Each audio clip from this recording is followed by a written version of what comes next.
Hi, good day, Mr. Timothy Hamel-Smith. It is an honor to have you on my pod, and it's an honor to add you to my catalog. I'm really, really honored. As usual, with the beginning of these podcasts, I start with reading out the biographies of my distinguished guests. Mr. Hamel-Smith is no exception to this. So, Mr. Timothy Hamel-Smith is a prominent attorney and political leader in Trinidad and Tobago with a career spanning several decades in both law and public service. Graduating from the College of Law in England, Mr. Hamel-Smith was admitted to practice law in 1973, so it's been a while. He is a partner and head of the banking and finance practice at M.H. Hamel-Smith Co, a well-established law firm in Trinidad and Tobago. Over his career, he has been recognized as one of the nation's most esteemed transactional lawyers, overseeing a broad variety of matters. In the public sector, Mr. Hamel-Smith has served as president of the Senate from 2010 to 2015 during the People's Partnership Administration. In this capacity, he has occasionally acted as president of the Republic in the absence of the sitting president. In November 2021, Mr. Hamel-Smith founded the HOPE Party, standing for Honesty, Opportunity, Performance, and Empowerment, a political party aiming to address issues such as crime, governance, and economic development in Trinidad and Tobago. As a political leader, he has been actively engaging with other parties and leaders recently to form alliances ahead of the 2025 general election. As of January 2025, Mr. Hamel-Smith announced that HOPE is ramping up efforts to forge alliances with other political parties, including the National Transformation Alliance and the Congress of the People, to present a united front in the upcoming general elections. Welcome, Mr. Hamel-Smith. Thanks very much for having me, Josh, and it's great to be with you on your pod. Look forward to viewing you more often and enjoying what you have to offer.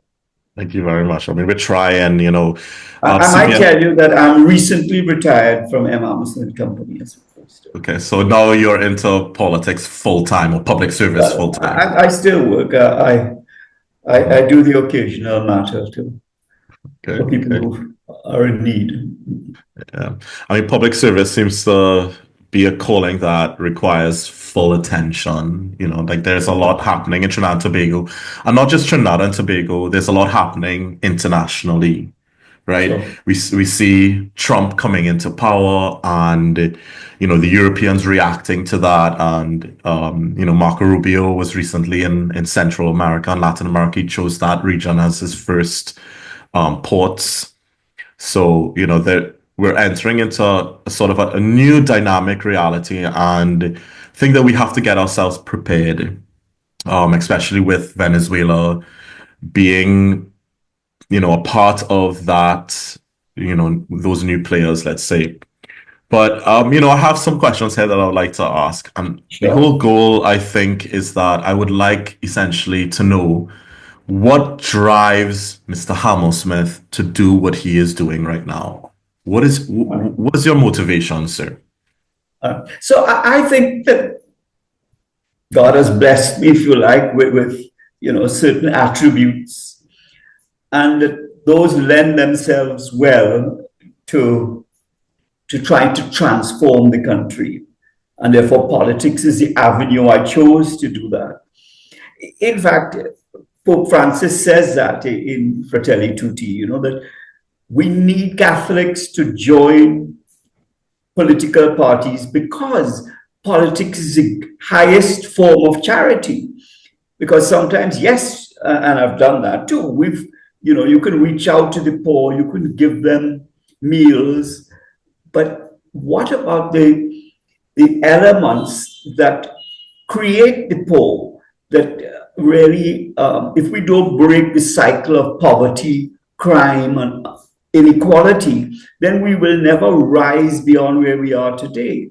And that is ultimately the goal that seems to, I would like to say, drives me towards, putting in my 2 cents there to make sure that, to the extent, of course, you have to win elections to have influence, but nonetheless, you do get exposure and therefore an opportunity to expose your ideas. So talking today is another avenue of it, as it is. You might recognize that allows me to see what my vision is for what we can do. And I'm, of course, specifically talking about Trinidad and Tobago.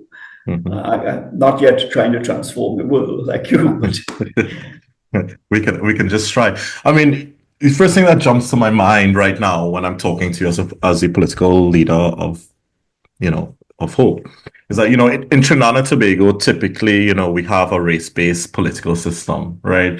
A sort of a rotation of chairs between, Indian leaders and or Black leaders. However, that is changing right now, right? We have for the first time Stuart Young, right? It's looking like he is going to be the first non-Black and or non-Indian leader of the country. And you are also from a minority group within Trinidad and Tobago. Has there sort of been any, how have you navigated that challenge of not necessarily fitting the physical characteristic traits of a typical political leader in Trinidad and Tobago? What has been the feedback, the resistance, the challenges to that? Yeah, so that's a good point to jump in at, because in fact, I did a letter to the newspapers, which says this reflects the turning of the tide, that people are seeing, look, what we need is performance. And we haven't got that in the past. And it doesn't matter what color you are, what ethnic background you come from. Are you genuinely a person that will help, one, as I say, to break the cycle of poverty, to break the cycle of crime, to break, and to help create less divisions between, the haves and the have-nots. Right. And that ultimately is, if you like, the goal of hope. And I indicated that Dr. Rowley is a very astute politician. I take it that he knew he was going against the grain of his party. Right. And yet he saw that, look, the world is changing, and I can choose a person, he may be right, he may be wrong, who I felt would perform best following him. Now, there are a lot of people who say, therefore you broke down the democratic, you jumped hurdles, and that's a political party issue as opposed to a country issue. And I don't want to get myself involved in of some other political parties' politics. But yes, it does recognize that, the world is changing. We've had the Obamas of this world. Democratic Party just had a Black Indian brown leader leading that. She lost, but Kamala Harris was there. In England, the leader of the Conservative Party, who is right wing and white, if you like, coming out of the UK, is now a Black woman from Nigeria. Well, ethnically from Nigeria. You had the prime minister. He wasn't elected by the people, but he, as leader of the Conservative Party, he became prime minister, and a well-liked prime minister, from what I could see. I mean, they were destined to lose the next election. I don't blame him for that. But so the world is changing. So, I mean, hopefully this creates some space for some sort of post-racial politics in Trinidad and Tobago, which is sorely needed. Because, I mean, just to go off, just to think a little bit, we're seeing, because I'm stationed here in Warsaw, Poland, and, I work as an academic and as a teacher here at the universities. And, the type of conversations that they're having here, AI is a big part of it. And we're seeing this sort of new AI arms race between China and the United States specifically. And, the conversation that we're hearing essentially is that Europe has fallen behind. So they can't even catch up. Russia's playing war games in Ukraine. India is also making its moves on with regard to AI. But, the way that it's almost being framed as this like zero-sum game. right? Who attains this gets it first, and then there is, it changes the geopolitical landscape of the entire world. And I wonder if, you know, does hope, do you see in Trinidad and Tobago, perhaps, are we still focused, I guess, on our internal problems, or or are you recognizing that there's certain international issues that are happening that we are going to be forced to confront? And how do you see it? Yeah. So if in fact Trinidad and Tobago is to prosper, we have to become part of the global economy. I don't think we could stand aside. And as small as you are, you might say to me, yes, China is huge beyond imagination compared to Trinidad and Tobago. United States is huge. You're talking about 1.5 million people, but that's not to say. And I believe with the right education, and that's really the entry point. There's no reason why we can't play in the AI field. If China says, look, it cost us 6 million, was it, to deep think? I mean, that's not beyond our reach. And in terms of, yes, our people need to get into technology. We need to get into a whole array of things that have a global dimension. If you talk about video games, for instance, why can't we be part of that? Apps, why can't we be part of that? Can we, I looked into the question, can we be a player? And it takes a lot of capital, yes, to manufacture chips, but is there somewhere that's perhaps that Trinidad can slot itself? Yeah. But it does mean to look outwards. We can't be just looking inward to ourselves.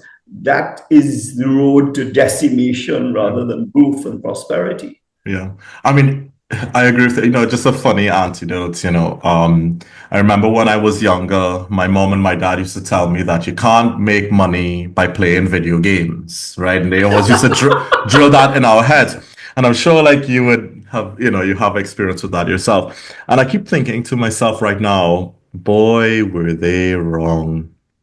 Boy, were they wrong.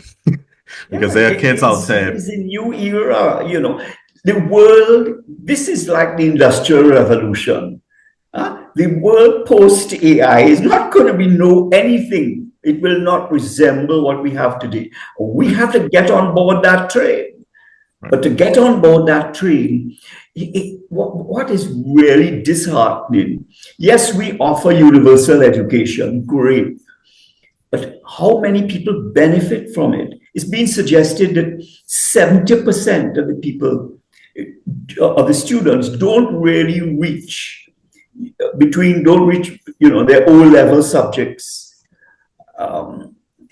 because they've dropped out. If they haven't dropped out physically, they've dropped out emotionally and mentally.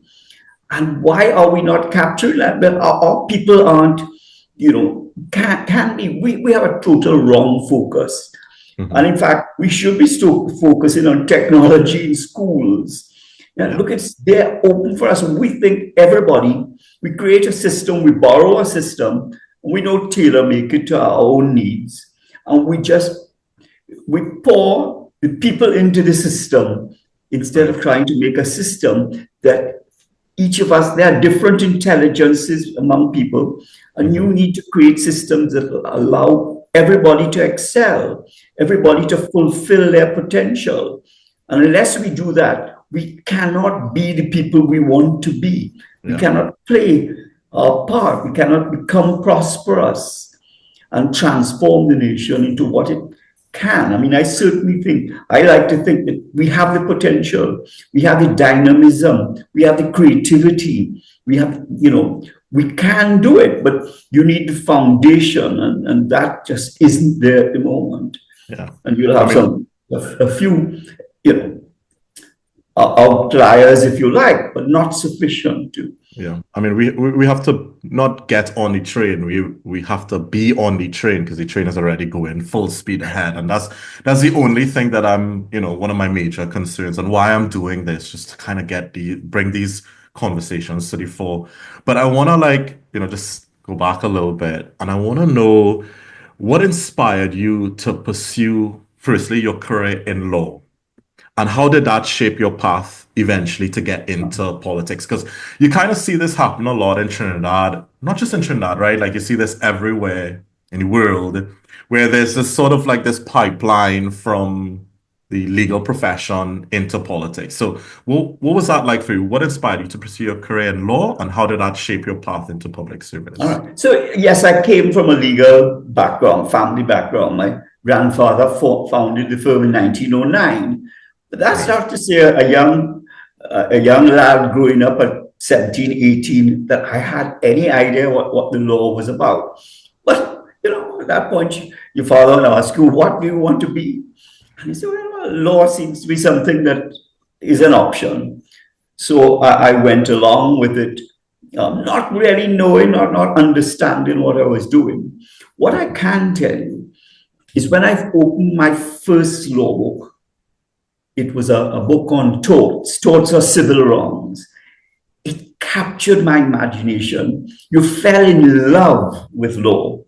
It was like, what you might call a bolt of lightning hit you, and life has not been the same. And thereafter, it took its life of its own.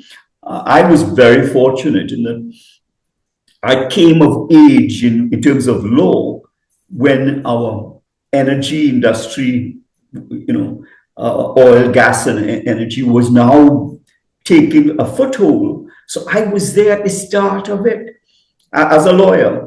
And I had, strange enough, my clients weren't local people, they were international. So it meant that some international lawyer I managed to influence, and usually these either come out of New York or Houston or London, where it would come in. And I impressed somebody, I take it, because thereafter, it's a small circle of people in London, firms in London or New York or Houston. So when they know one colleague who has been to Trinidad, where's this place, and they say, well, look, I tried this fella, we found he was good, whatever they said, I don't know. Yeah. And Word so of mouth. It begins a cycle. So at one point, maybe we were, I was doing 90% of the work in that. And you can't even begin to imagine, as for a lawyer, how that, as a commercial lawyer, that puts you in a whole different realm. Just because you learn on the spot. You learn by doing. Yes, you had to do extra studies to grasp with it. Project finances is very, very complex, as it were, and many, many layers to it. But I found it so interesting. I always say, I've never done a stroke of work in my life, because if you love what you're doing, that of itself provides its own energy, as it were. Yeah.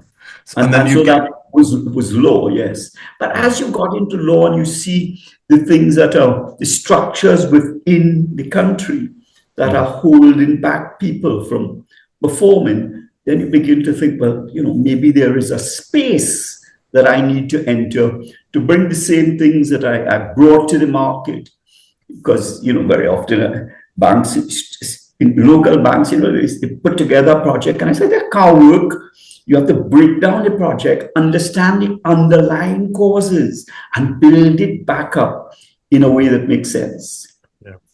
And that same technique, as it were, is what you have to use when you're looking at the problems. Everybody knows what the problems are, but what are the solutions that actually, as I say, breaks the cycle of poverty? If we just attack crime at the top level, we got all the gangsters and we put them in jail. There's another rung of gangsters coming up tomorrow morning. As Dr. Raoul himself has said, the schools themselves are conveyor belts for the gangs. It's not in other words, our schools are the factories which are producing gangs, because 70% of them are dropping out, and not because they're bad people, to the core. It is merely, this was my way as a young person to move as a gangster and get recognition, to get connection with people. And people, I remember seeing this interview, an interview with what we call a shooter in Trinidad, this very brave journalist. And the shooter was masked. You couldn't see who it was.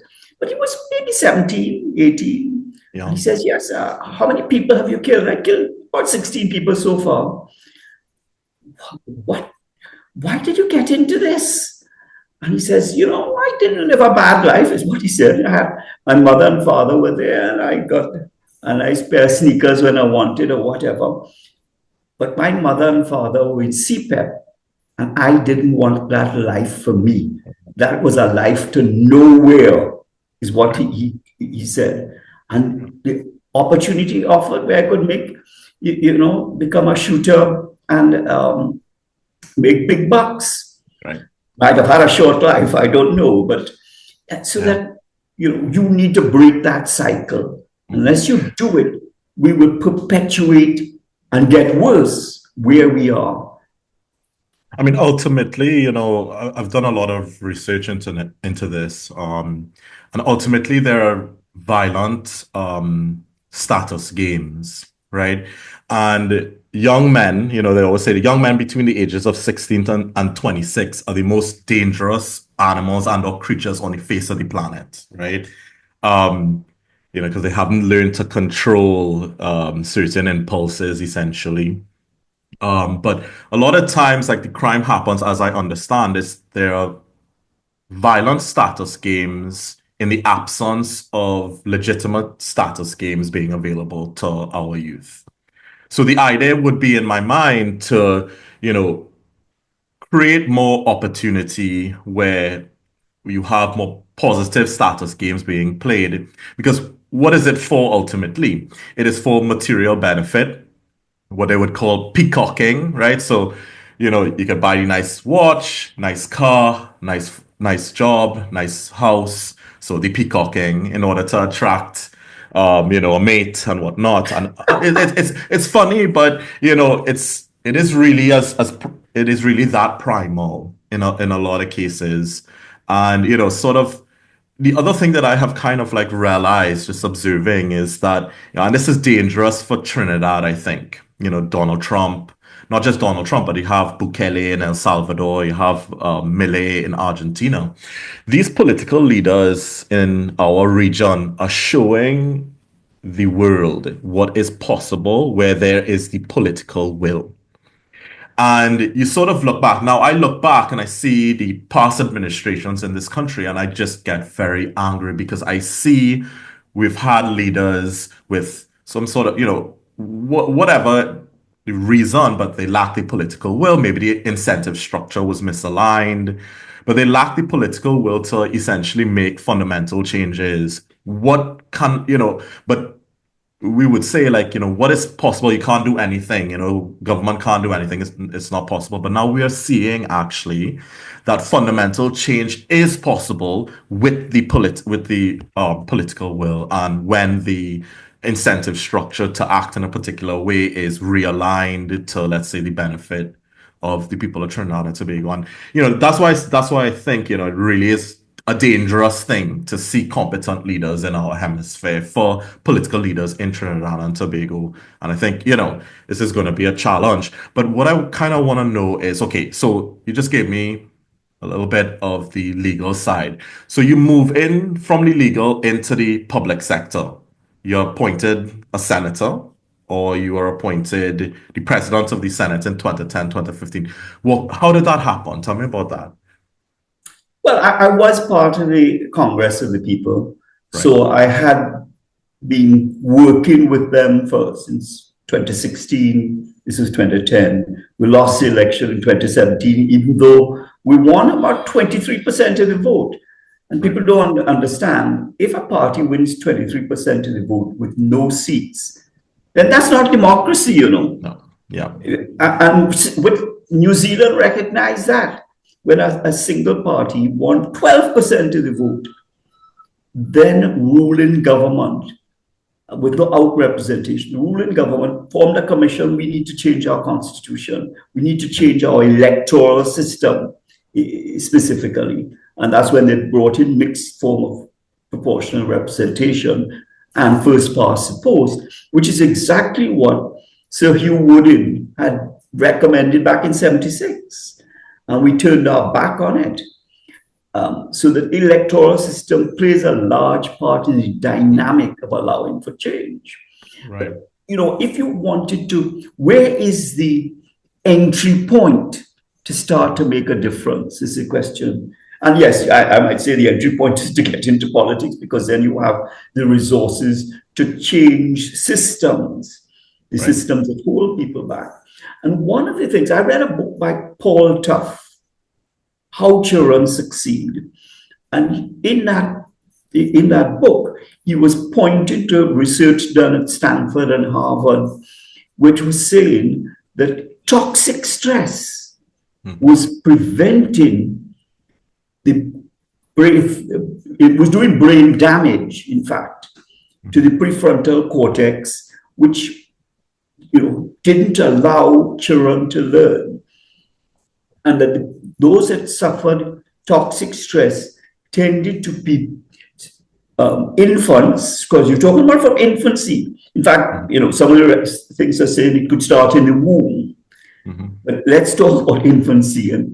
And what it's saying is that if you will grow up in an environment of toxic stress, guns are firing all around, poverty by itself is stressful, in an area where there's no real facilities, and more than that, you suffer from abuse and neglect, then you just, that is a recipe for finding that the neurons that within that spurt of years, that 0 to age 3, is when they're growing fantastically, right?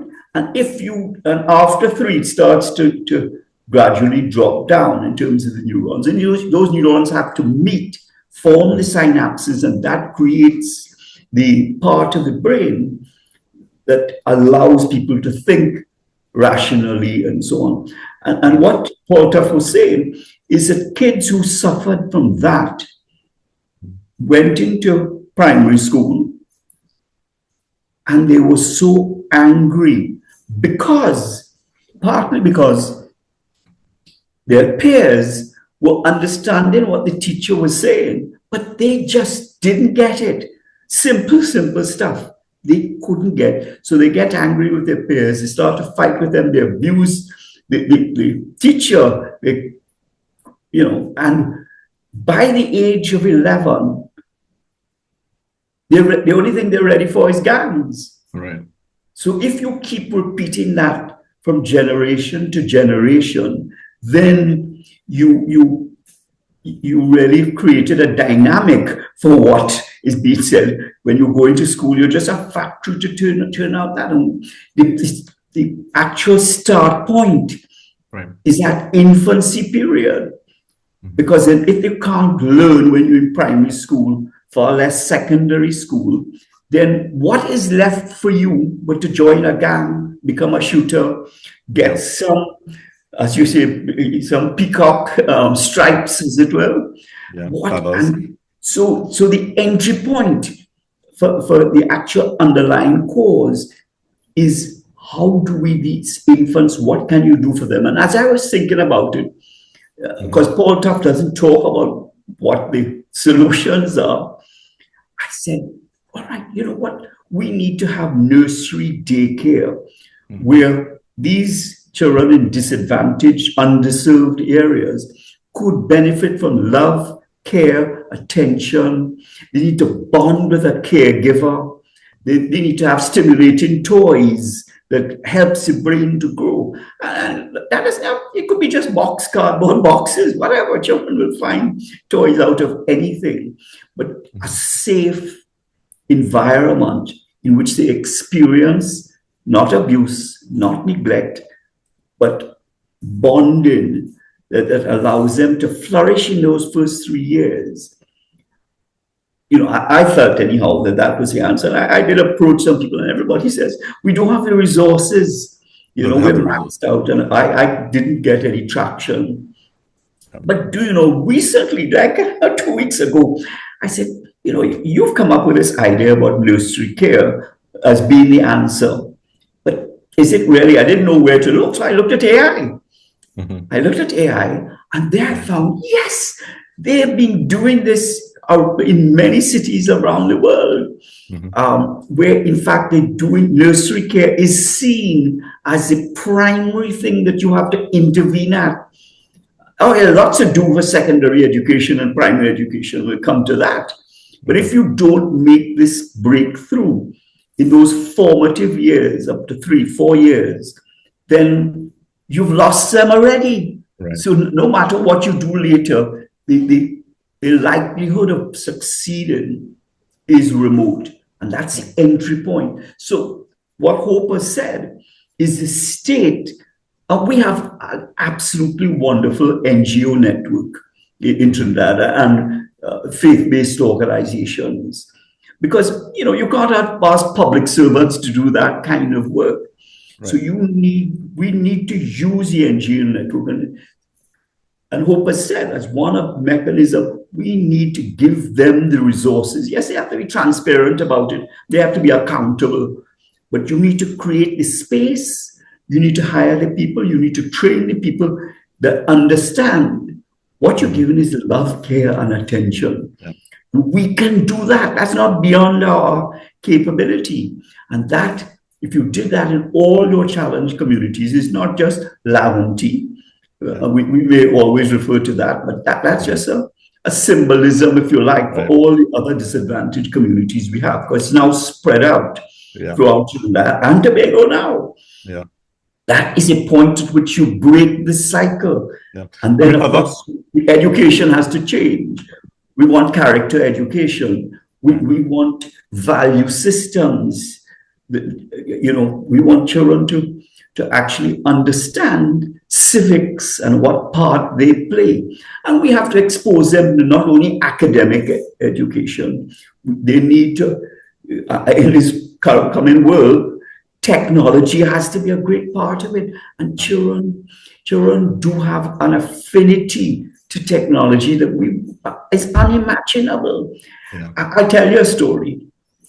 When A.N.R. Robinson had died, I was serving as Senate President, so that he was laid in at the Parliament building. We were down in Wrightson Road at the time, and his children and his daughter came to see me throughout, and she was telling me a story. She said she was a teacher in a deprived area, and they had decided they were going to bring in somebody to teach about software. And she said, you know what happened? The children who they considered dropouts, who just weren't with it, they were the most troublesome children, they caught on faster than anybody else about the dynamics of creating. And so you have that talent out there, and we're wasting it. Yeah. And I think that's the entry point, quite frankly. Yeah. I mean, another strategy that I see internationally is also mandatory military service.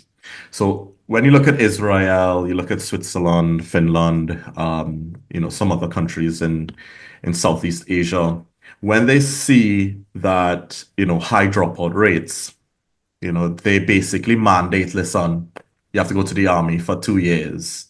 And they sort of capture back these dropouts and bring them back into the legitimate economy or into, above ground. And that has been a strategy that has worked, as well as in the olden days, they used to use the boarding schools, right, as ways to integrate, let's say, people that sort of deviate from the norm and then fall into the cycle of crime. So it's not just early education, I would say, but even catching them at that point of that dropout point, right? And that's where the mandatory military service might come in. And I think that's a good idea. Like, I would sort of consider, right? When you mention mandatory, people say, yeah, you're breaching my constitutional freedoms and rights, as it were. Right. But I agree with you. We have that on our policies.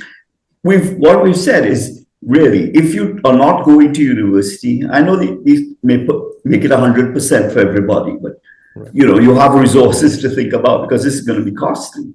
If you're not going to a tertiary education and you don't have a job, then you must start entering into this program, which, as you say, is a in-house program. Right. And you really want it run, yes, by the army, because they are the people who understand about discipline and will keep this discipline and understand for you to achieve your optimum level, your full potential, you need to bring some discipline into it. But of course, you expose them then to all the things.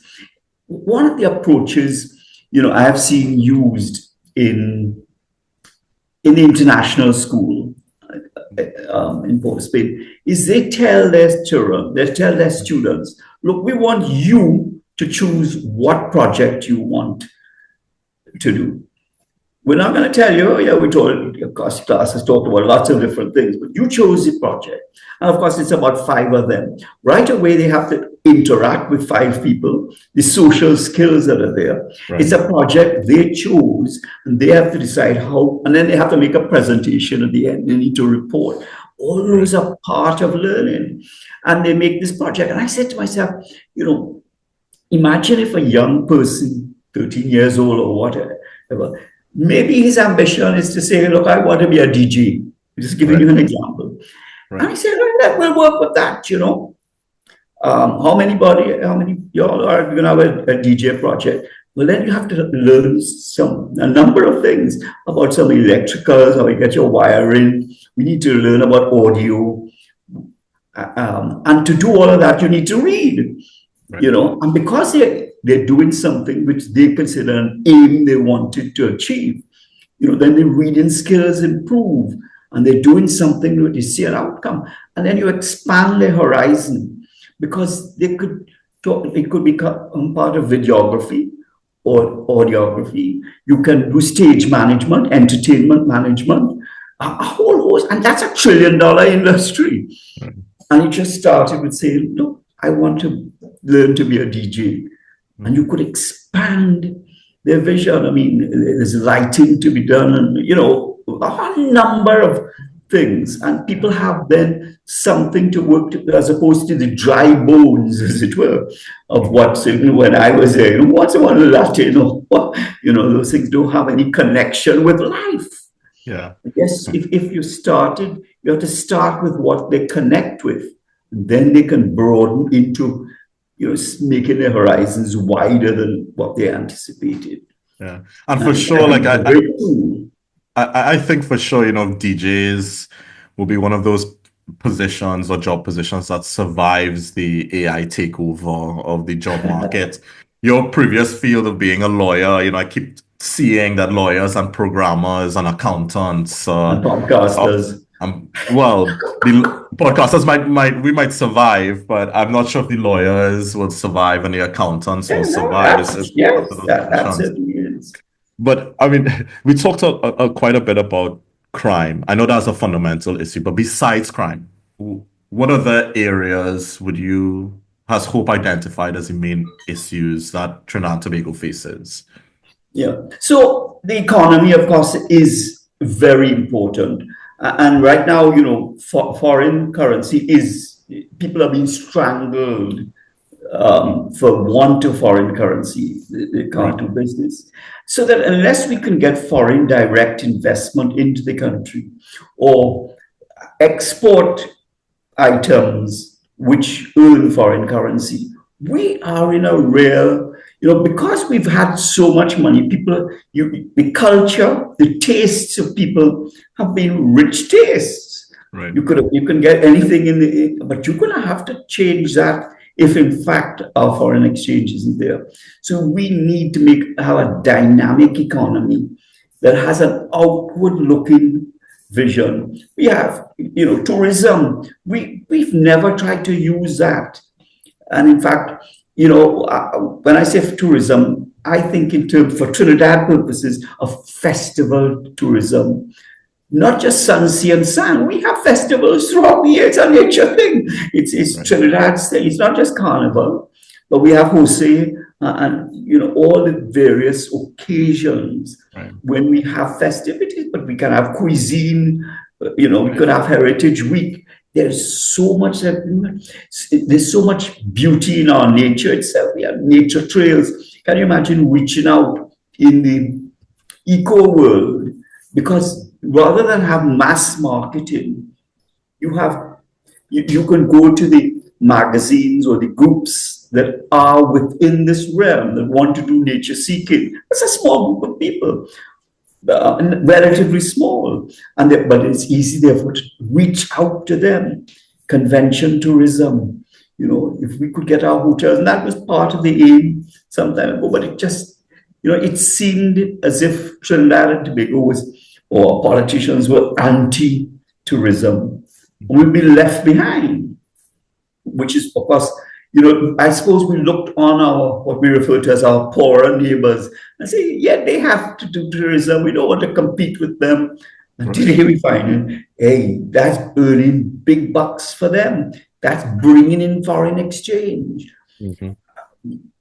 And so we have a lot to do to change that dynamic, to welcome tourists. And Tobago, of course, is, Tobago, I don't know if you realize this, Tobago is about 6 square miles smaller than Grenada. Look how Grenada has taken off. But in Tobago, 60% plus of the people are employed by the THA. What kind of economy can you have? Because certainly the THA aren't getting the revenues, the taxes to pay those people. So it comes from Trinidad. Right. There are all sorts of things that are wrong with that.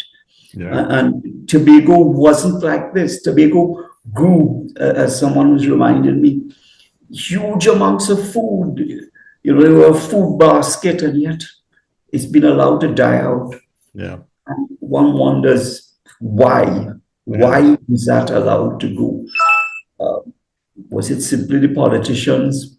One way, of course, to always have people dependent upon you, and therefore they have to vote for you if they want to get a fish tomorrow. And you perpetuate a cycle that just is a downward spiral. And when you reach rock bottom, one tends to, well, let's have a revolution, let's blame everybody or whatever.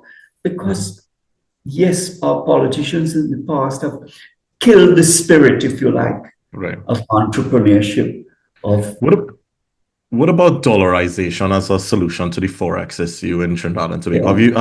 Have you thought about that? Have you considered it? Yeah. So I don't pretend to be an economist here anyway, but I've heard statements about it, and the thing about sovereignty doesn't bother me. I mean, I don't think there's going to be any sovereignty in the world just now, but from an economic point of view, maybe there are what drives America may not be what drives your particular country, and you need, so do you need a Trinidad and Tobago currency? I don't know. The EC, look at the EC countries, much smaller than us. Their countries, their currency is stable, stable. There's a rate compared to the US dollar, fairly, not like Trinidad, where we have an artificial rate. They have a real rate. They don't have a problem with foreign exchange. Yeah. So there are things one could do with in the Caribbean, we do really need to make some connections across. And to my mind, I said this to Lloyd Best, the starting point is with the people. And if that is so, then, why can't we have driving license common throughout the whole of Trinidad and Tobago? Why? Was there any reason for it? So that why can't we have a central bank for all of the CARICOM? Why can't we have stock exchanges throughout the Caribbean? I remember once I was representing an international client, and one of the things we were told is, would you come and list on our stock exchange? I said, well, something to think about. Tell me when all the stock exchanges in the Caribbean will become one, and then it might be worth our while. Because it costs millions of dollars to try listing all of these. We have silly differences in regulations. And it's a starting point where you have to have a common, we're all in CARICOM, basically the same thing together. Green Guyana is stepping out because of oil, but they have to be fearful too. If you just pour money out and you don't earn it, this is both an opportunity and a real risk, and you have to get it right. You have to get it like Norway. You need to put aside for future generations, etc. I mean, I've studied that a little bit, and unfortunately, I see, Guyana making the same mistakes that Angola made, that Angola made. Same exact mistakes, but, that's their challenge. I wonder, okay, so you talked about common licenses around the Caribbean, a common central bank. What about, the PNM administration was talking about, a ferry going from Trinidad all the way to Barbados and down to Guyana. What are your thoughts about these sort of initiatives and bringing the Caribbean a ferry together? would be, certainly when you go up to the other island, when you get up to St. Lucia, there are ferries between Martinique and Guadeloupe and so on. You can have, if you talk about from Trinidad to Barbados, we can have some rough seas, by the way. So, the ferry has to be far more substance than what you see in St. Lucia, St. Vincent, Grenadines and stuff. So, but the concept of a ferry is good, moving the people, and you're allowed to integrate, and, the Caribbean people have a common heritage. They think about it. You meet a West Indian, if I could call him that, in the UK. I don't care what ethnic background you come from. You immediately recognize yourself as family. You only have to get out of the Caribbean to first realize it. I connect with these people. We have same background, and we understand and know each other. Right. Definitely there's a recognition. You're from St. Lucia, you're from Grenada, you're from Trinidad. There's definitely a recognition that we recognize each other when we stand out. But I want to change the topic slightly to, because, we're talking quite a lot. It's been a great conversation so far.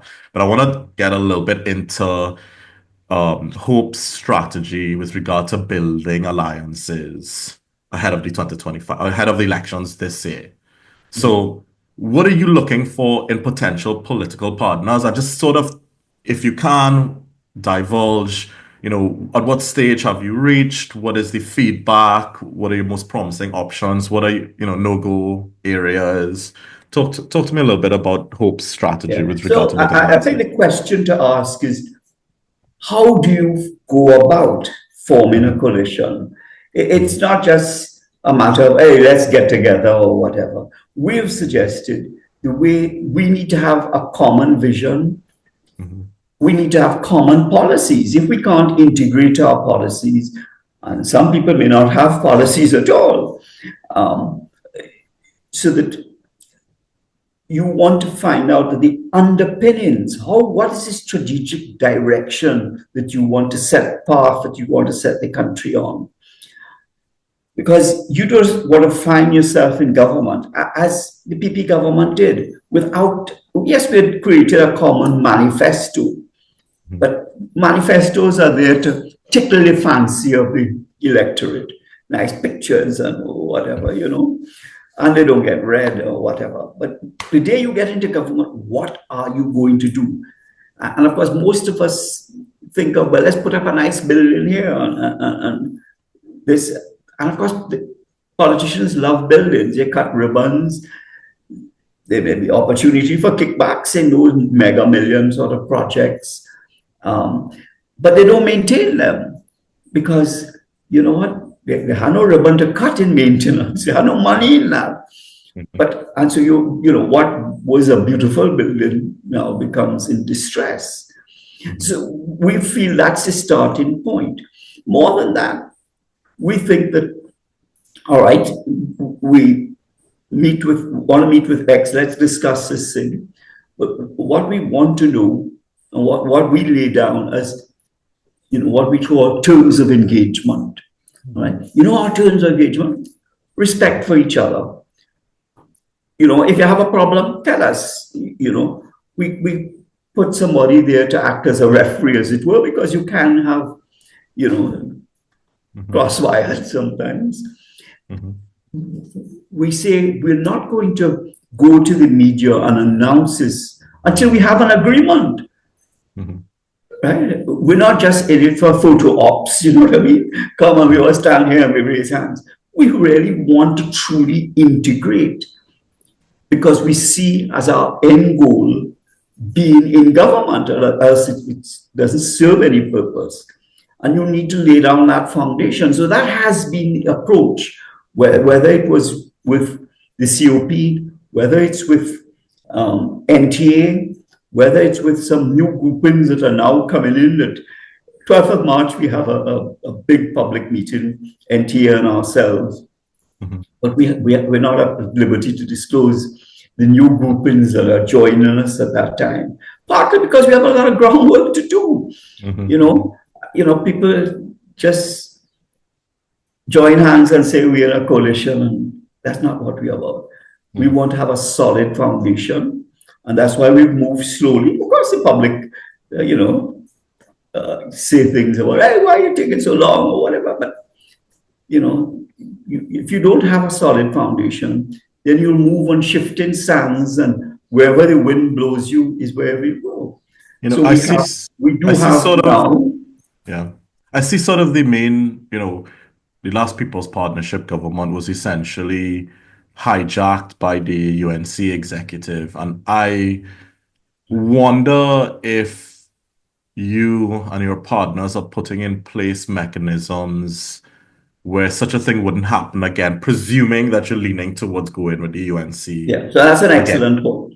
I was part of the negotiating team, by the way, for the COP when we talked with the UNC. I mean, they co-opted members of the COP and brought them into the UNC fold. I mean, you all were completely ragtagged. Yeah, so in the negotiations before we formed anything, people don't know, but our negotiations broke down 3 times.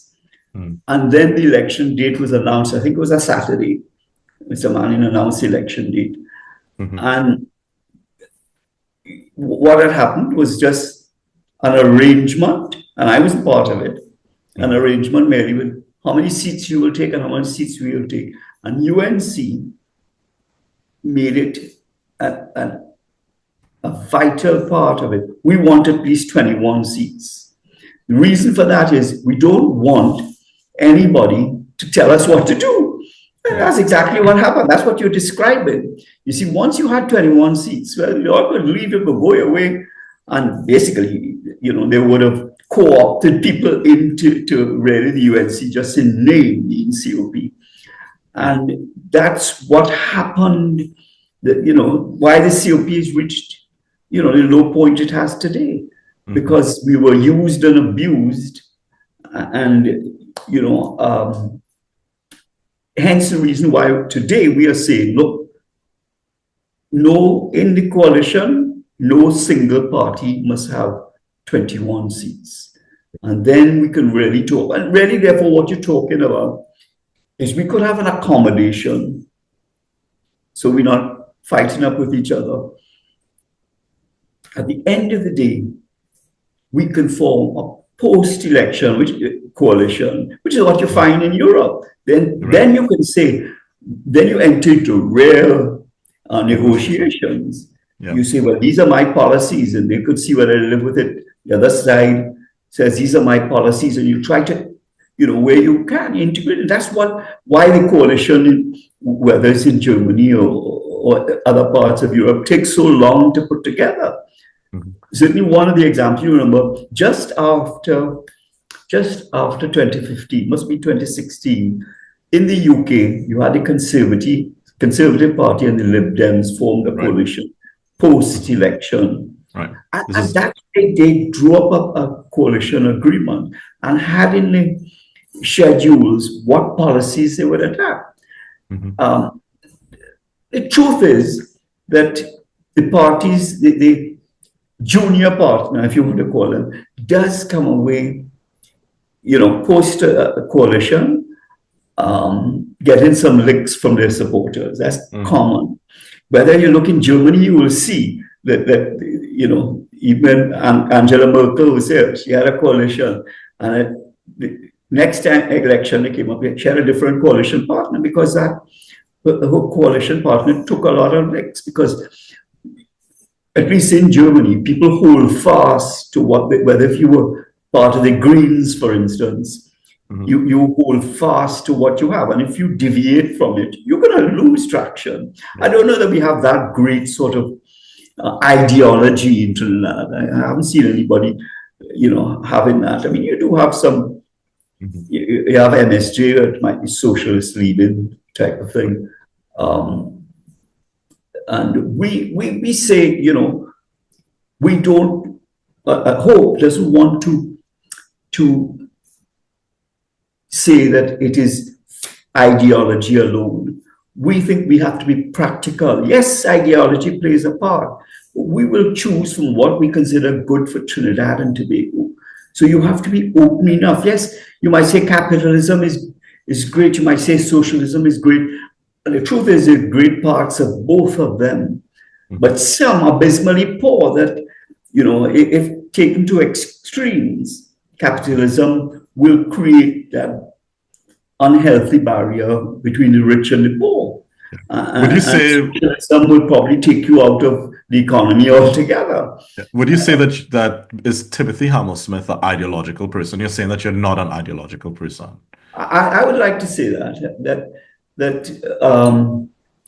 we don't, not that we don't look at ideology, but we feel that we should borrow what we think is good for us. And sometimes it's not just an import. You then have to, you don't want to reinvent the wheel, but you do want the wheel to run along Trinidad roads as opposed to a lot of potholes. But, you must make something unique that fits with your culture. So you don't just borrow from outside. Which is what people continually complain about. Oh, is it colonialism that have us? Well, why the hell do you continue with it? You borrow what is good, and then you reinvent it as a way to suit your own culture.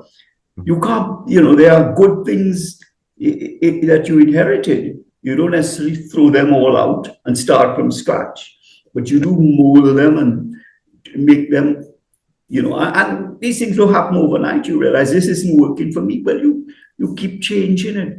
And then you craft something that is uniquely Trinidad and Tobago.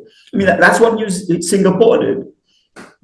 They always say, we don't seek to reinvent the wheel. There's good stuff out there. But we're not just going to take the same wheel and put it on the bike in Singapore. We're going to adapt it. We're going to make it work for us in our particular environment and culture. Yeah. I mean, I hear what you're saying, and I feel some sense of hope in what you're saying, but also it does feel kind of daunting a little bit. And, there's one sort of issue that I know that Trinidad and Tobago has, and, I've had a back and forth and heard things I didn't necessarily agree with, but I respect from some previous guests. But I see that, our bureaucracy in Trinidad and Tobago is a big problem, right? Yeah, you see what they did in El Salvador, again, El Salvador and Argentina, where, they have slashed their bureaucracy in some cases by as much as 50%. You don't need to raise taxes, right? If you could find the savings in the waste and the corruption that it is within the bureaucracy itself. And it's very maddening, we need to cut the budget here, we need to cut that, we need to cut social services here and this here and this here, when I know now that actually we don't need to cut those things if we simply cut waste and let's say, the levers of corruption that exist within the bureaucracy. And I think that is a huge challenge that Trinidad and Tobago faces. And we don't talk about it because I don't think the established political parties, meaning the PNM and the UNC, they're sort of a uni-party in this sense.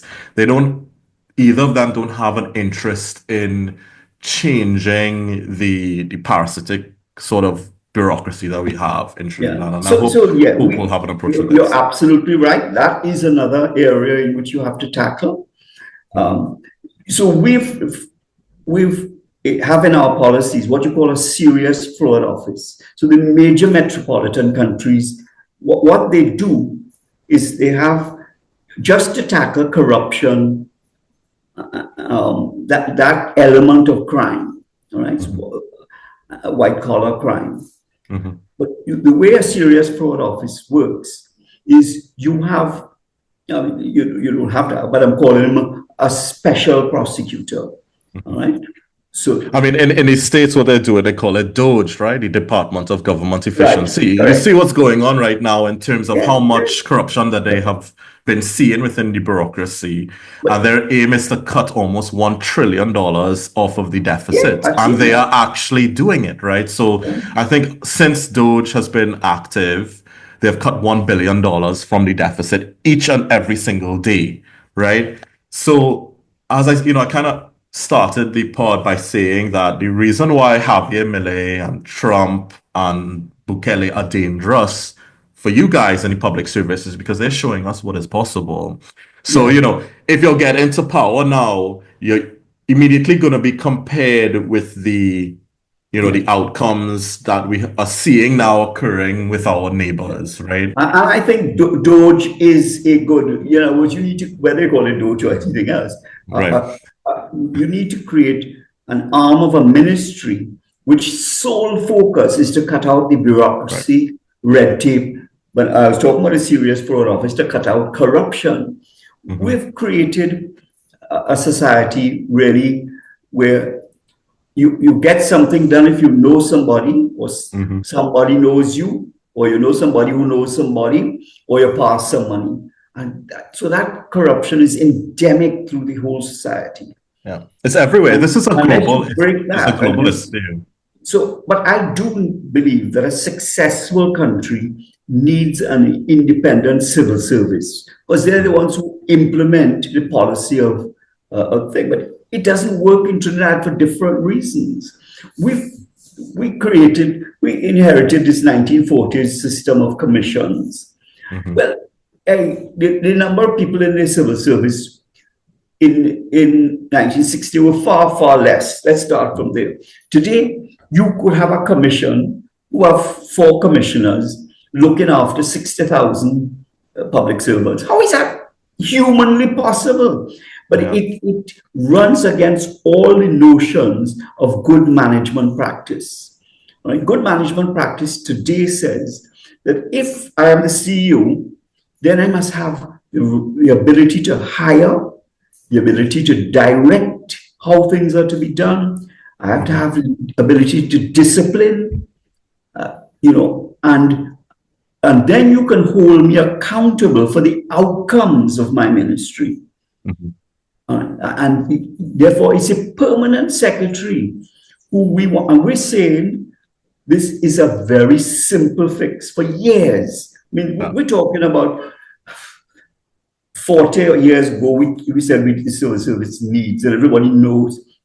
But there was a simple solution.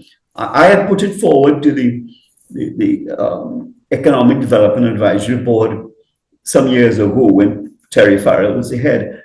Right. And I remember being told, "Oh, we shouldn't think of politics." I said, "What you're asking to cut out the commissions is political suicide.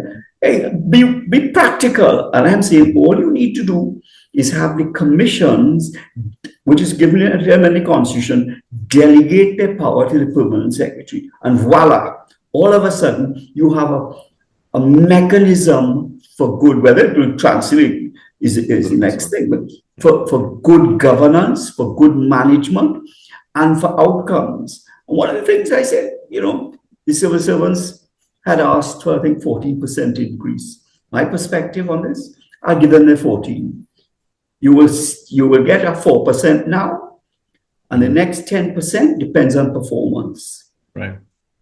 All right. So if you tell me what is the shortcomings of the civil services, we're not getting our plans approved, taking 5 years, we're not getting our passports, we're not, whatever it is, you have to set targets that are acceptable.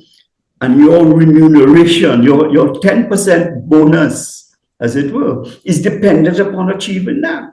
It has to depend on other things too, and politicians should be the same. If I was Dr. Rowley, I would have accepted 4%. The next 40%, because they got 45% increase at telling people they can't afford more than 4, right. is I have to earn it.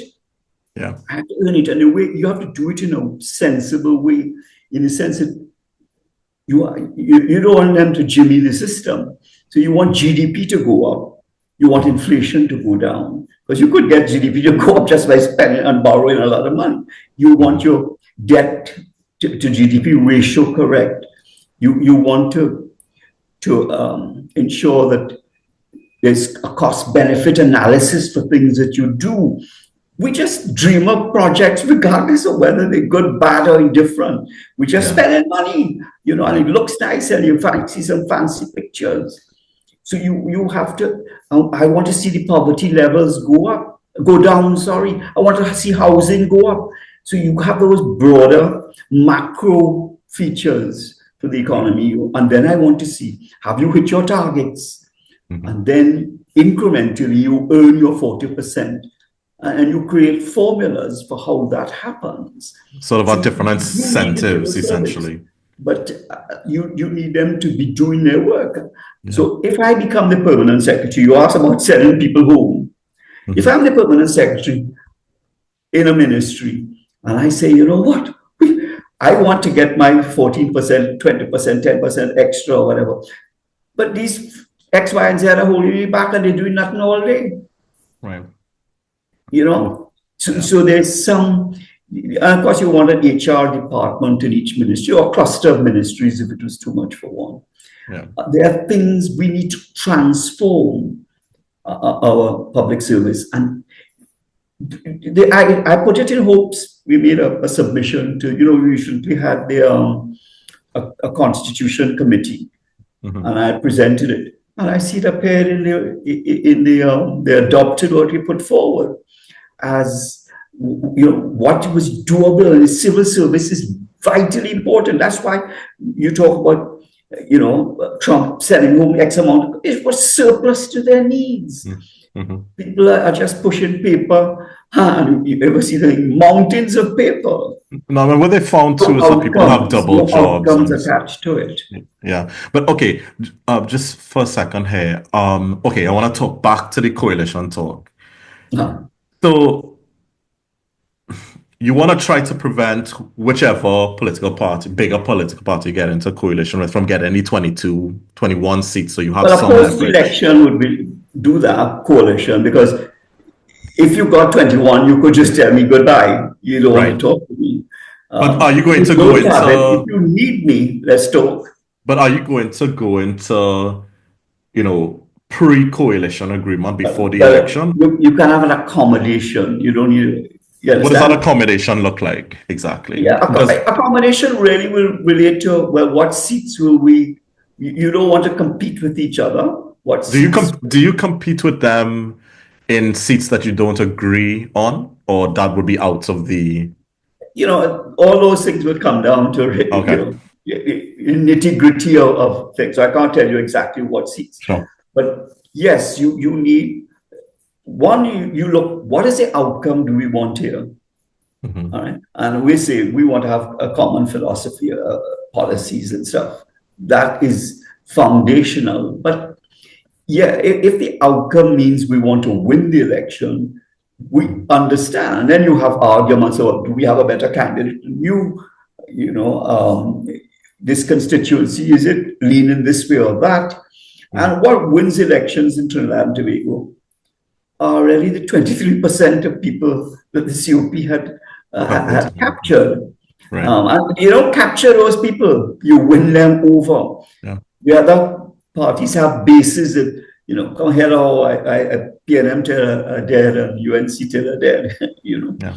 One more question that I want to ask this also. I think, now that it looks like Stuart Young will be the next prime minister that will take Trinidad and Tobago into the election and PNM into the election into 2025.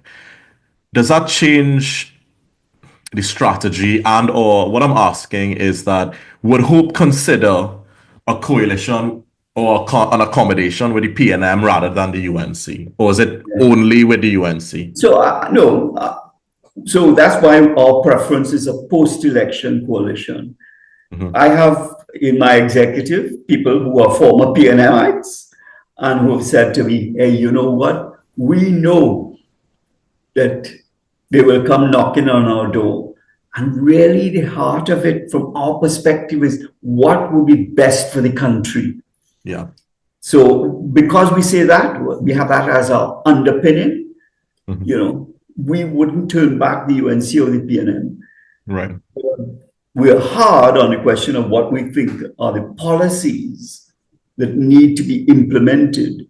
And that's where we want to get traction. That's where we want to get buy-in and feel confident. And of course, therefore, you need the people to implement it. Yeah. But it's also, it's also about leverage. And, if the only vehicle for getting into government is the UNC, that they have significant leverage over you. And, I wonder if a better strategy would not be to necessarily box yourself into, the UNC or the opposition side and at least be, and we have hurt. Right. I think that's important. So we talk to all parties.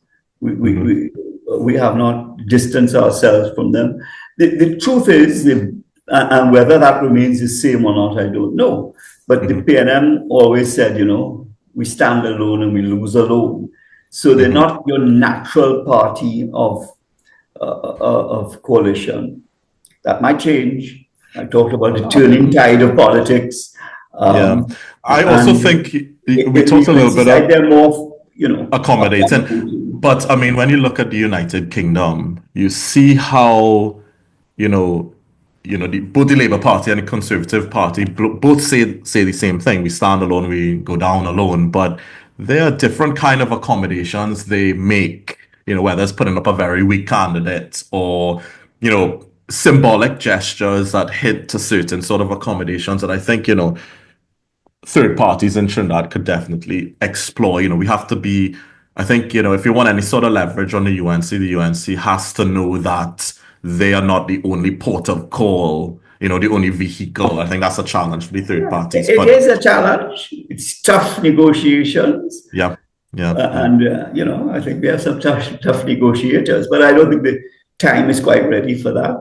Right. I think post 12th of March, I think, the politics will pick up and the heat will be on. Right. People therefore are more likely to. We'll see what happens. I didn't realize it was so soon. Okay. So 12th of March is our public meeting.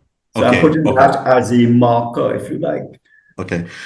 Two more questions, and we've already been talking for a good hour. Okay. It's like looking back, right? Is there a decision or a moment in your career that you would approach differently today?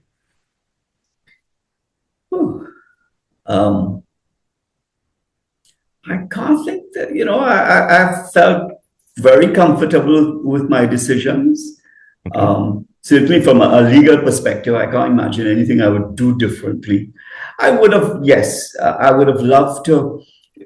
I was fortunate in the 80s, of course, when computers were now coming out, that I'm no bright spark about it, but I was compelled to have a computer at my desk and work at it. There are people who really totally out of it, at my generation, they haven't. And I was forced to, because I had to work this thing. And of course, once you knew how to work a laptop, you wouldn't go back to. typewriter. If I had, I would have. There's some skills that I would have preferred that I knew, but hey, you can't be young again, type of thing. Right. As a politician, Mm-hmm. I don't regret. I stayed with the PP government. There were people who said, "Hey, you had to come out there," but you're never sure if they're not really pandering to the PNM and they were really trying to pull down the government, as it were. I wish, for instance, that I had succeeded in some things that we didn't reach to the end of. Procurement is one element, all right? And it's, to my mind, very important. It has to be workable. Mm-hmm. It has to be independent. I think the procurement legislation was basically good until Mr. Imbert decided to really take the guts out of it. And what they didn't do, up to when I was the chairman of the implementation committee for the procurement. One of the things that we had agreed is that we would engage the UNDP to train the civil servants, and that's where we're falling down right now. Nobody bothers to do any work. You expect a civil servant, in there for 30 years or whatever, doing things one way, and all of a sudden drop this on them. And that procurement legislation is little by little getting, shifted aside because they're not using it. They don't know how to use it. And nobody, of course, it's the executive would have to engage somebody like the UNDP to train their people in how it is. So that, that's an area where I wish I had succeeded. I said that was groundbreaking type of legislation that was transformative for Trinidad, because what we believe, a lot of the corruption stems around the contracts, and it goes further. If I'm financing your party and then I get the contracts, can you see what's happening? And then and that, we didn't feel it. There was something else in the parliament that I tried to do. It's unbelievable the way we create legislation. So yes, we come up with they've done their work. We have a great department Department of the Civil Service that prepares, and good people there, the legislation. But then you come before Parliament, and we sit there in the Senate. It would be, 30 of us, 29 of us, and different people have different views and so on. And usually maybe 5 or 6 people are interested in the actual nitty-gritty wording of it. Mm-hmm. So somebody will stand up and say, look, section 15, line 3, I want to take out these words and I want to put in this instead.